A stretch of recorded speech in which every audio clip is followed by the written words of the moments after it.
So if you're playing life like a real-time strategy game, a lot of the West Coast, and especially blue enclaves in inclement areas, like Seattle would be a place. It's an inclement area.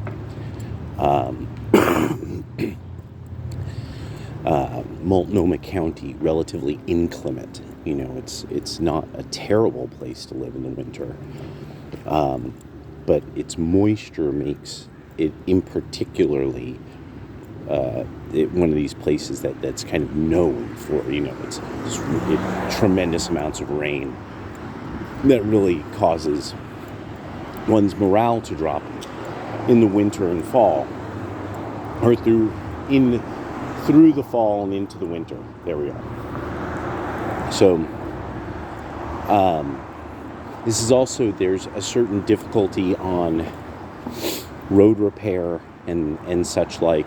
I actually have finally kind of encountered a young person who they're noticing the road repair kind of system. And here I once again bragging about Oregon Public Works. They have the road repair system into this cycle. So in any local area, you have to plan slowly what part of the road system that you have to rebuild because of specifically the moisture, how that makes the dirt expand, and then also plants grow in it. And so you get this happening on the sidewalk. These cracks will develop. This was laid like no less than 5 years ago. Lane, no less than 5 years ago. Like, you could even see, like, there's signs that some of this was relatively new. You could see how it's relatively new. But that's the issue of constantly having to move around areas and replace the roads. And it's actually, I mean, I want to make sure, like, here we go. Because you could see, they redid this.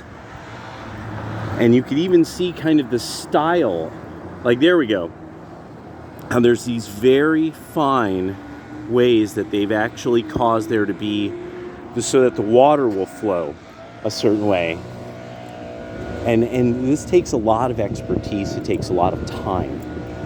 You have to have people that can coach teams on how to do that and how to see, like, okay, here's how you could shape the terrain so you could have the water run a certain way. This is my presumption, that this would take a lot of human expertise to really get right, and also because your limitation is time and technological level. Everything is EVE Online. Your time efficiency and your materials efficiency. So, see, this is why men, if you're worried about your sons playing stupid games, you just get them EVE Online. Learn how to just download the client. Maybe even have like a machine that all it does is provide for EVE Online for your kid, and your kid will be way smarter, playing that video game. Anyway, so and there's a lot of, but real-time strategy. Back to the point. The Northwest should start worrying. A lot of people should start getting a little concerned about, there has to be now consistent payouts from pension programs and such to older people, so they will stop generating real wealth. They'll start drawing on their wealth. Gold, silver, and platinum are consistently rising, and what that means is that their value versus a national currency, many national currencies, or their value or their scarcity is rising. And it would be rising and falling. It depends on, how well those industries are doing. But knowing that is a constant trend, that gold and silver and platinum are constantly growing against the dollar now, and that it's not going back.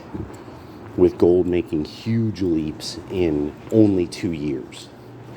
This is a trend that can't be ignored for people who they want to, in a way, understand that there's some kind of future for where they live that can be financed. Because it's going to have to be. Somebody at some point's got to let you borrow some money so that you could try to build your whatever you're going to build. So the West has to start worrying, the West Coast needs to start worrying about this, because the decisions about law enforcement, let's just put it that way, have now caused too many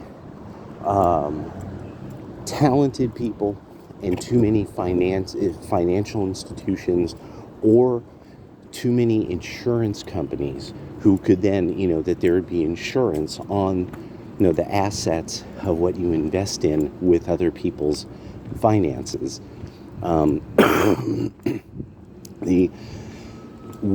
Because now that whole natural system is cracking. This is actually a great point to introduce the idea of quote-unquote government intervention. Even though the people were like, oh yeah, the police, the things that they do are terrible, or whatever. The problem that you end up having, what did the government do? You didn't have a bunch of leadership that said, okay, well, this is the requisite number we need just to police the area. If you want to reform their behavior or something like that there's remedies for that kind of thing. But if you do something that causes the number of police to just not even want to work in the area because they know it's a hazardous workplace, that they will be put at harm, that purposefully, like that for some reason, and this is now the thing. Are you a sociopath or a psychopath if you have problems with cops? And that your solution is, let's make it even more dangerous for them to deal with dangerous people. That you're not trying to do something where you de-escalate because you have a bunch of social workers. Because the social workers get hurt. Where they're employed, they very quickly start leaving the job. There's only a handful of places that you see this done even remotely effectively, and it's only if the people know that there's some guy with a gat who's going to come along. Once Gat Man, once that's not a part of the issue, these fucking negotiators, things go very sour for them. And it's a job, it's a thankless job. It's thankless. People don't really appreciate it.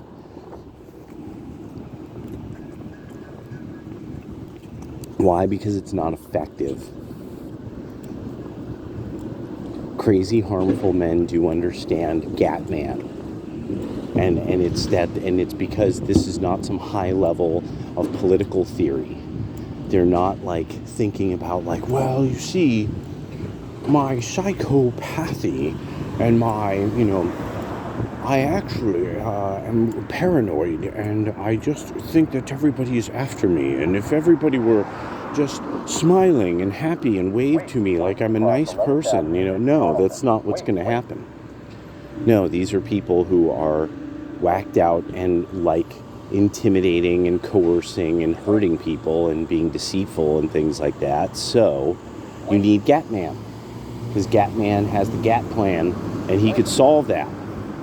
So, and it's just as simple as people want to make it more complicated, probably because they're a bit mentally ill. They have mental illness in their family. They're come-up artists. You see this a lot in blue enclaves.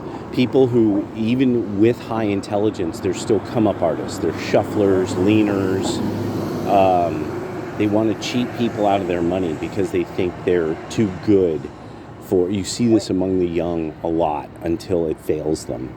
And they kind of figure out like, oh, I've actually got to be valuable and show up to work on time and or I'm going to get busted back down to private, and really, it takes maybe about a decade, but you'll see these kind of people in the workforce, in and out of the workforce. So, hoping they're going to get the big brain job that then apparently they won't have to work really as hard or something. That's always the other part. It's like, no, you get certain shit jobs because they teach you how to work very hard. and doing something that you don't want to do. So then when you have an opportunity to do what you want to do, you'll really be happy to do it. So that's cultural capital. There we go.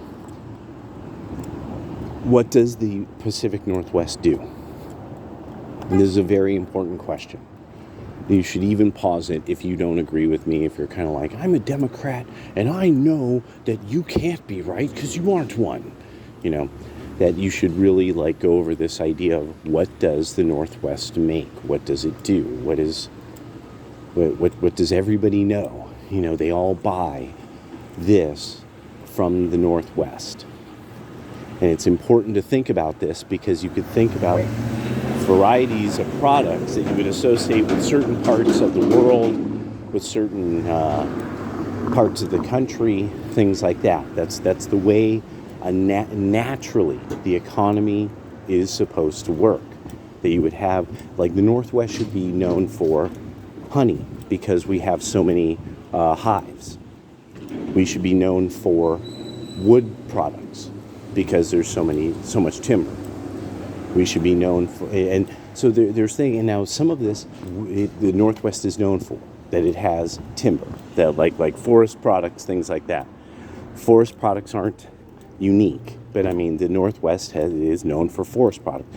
Outside of that, what's the Northwest known for? And this should worry people. They would what's the thing that we make? And then the thing that we make that nobody else does. Without that, that's a problem with industry. If you're not making something that nobody else makes, then you're making something. Then you're competing mostly in commodities, probably then. So it's one of these things now. I've actually been really starting to think, what are people going to finance? What's big money going to look for? And so one of the problems that I found is when I started to think about where did I see big money go in the Northwest, it went toward, beautiful streets like that. It's a very nice stretch. But actually, this is a good moment to show you. While there's kind of this beautiful stretch of these aren't very well, this wasn't very well put together. You can see these are rather chintzy places that are supposed to look like part of a specific part of San Francisco. But this restaurant was booming constantly for years and years and years. Still haven't seen much about that place, the Havana. Noisette doing great. That's changed over a few times, if I remember, from thing to thing. But this was booming and full almost every single night.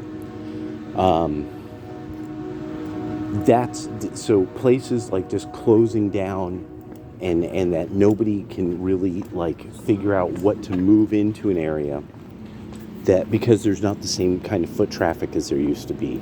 There's not the same youth culture. Youth culture changes. Nobody thought about that.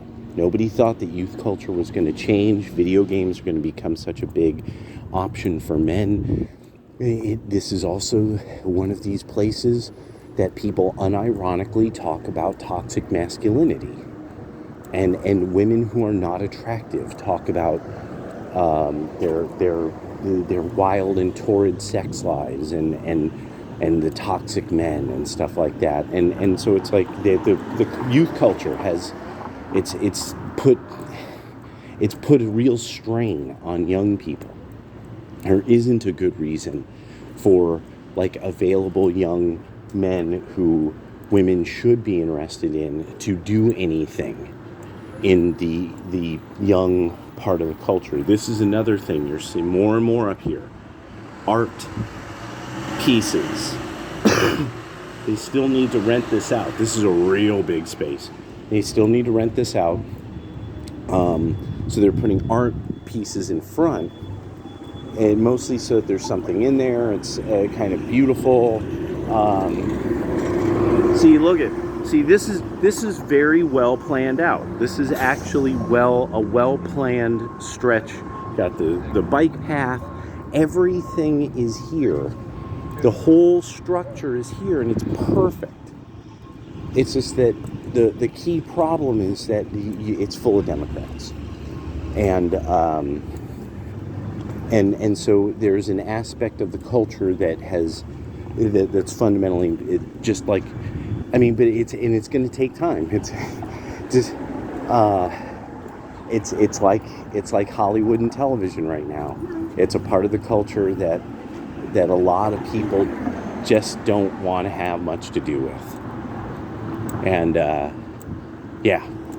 so it's and oh, here we go. Check this out. Do you see this fellow? Look at that mask. Isn't that special? You see, when that's not normal, that restaurant will be full again. When that's considered not okay and not normal, and people are willing to say, "Oh, I'm sorry, you're going to have to take your mask off, sir." See, he's going into Lane County wellness or health and poor people health place. Wait. And of course he is, with the mask on, with a bandana over his face, like he's Billy the Kid. And I just want to make clear to a lot of people in the Northwest, you're going to have to get a thing called courage, and you're going to have to understand that discernment and judgment are human faculties, not some kind of mean thing that people do to fat girls. No, and meatheads and stuff like that, and hippies. No, you're going to have to understand that you keep putting everybody at danger with your toleration of people who are whacked out loser drug heads. And oh, look at someone's screaming. Oh, there we go. Oh, and here's there goes. Yes, so the person just walking down the street screaming. So it's just one of these things now that it's just you're going to have to get that you're going to have to get that fuerte in your heart. And because there's some people that they're going to have to just get put into a box or a town for loonies, or they're going to have to get put on a bus or a plane or a train. And that's it. And you're going to have to be strong about it, because that's the time that's coming, is a time of principle and being strong on your principles. And if you're not strong on your principles, you will get exploited like the people of New York, and your women will be attacked in the streets, and no one will help. No one will help. Women should understand this. You will be robbed, you will be victimized, you will get conned and frauded out of money. You will lose your house in the middle of the rainy winter, get kicked out by the sheriff because someone defrauded you because, you tolerate crime, and no one will help because no one is strong. And get it now and get it right.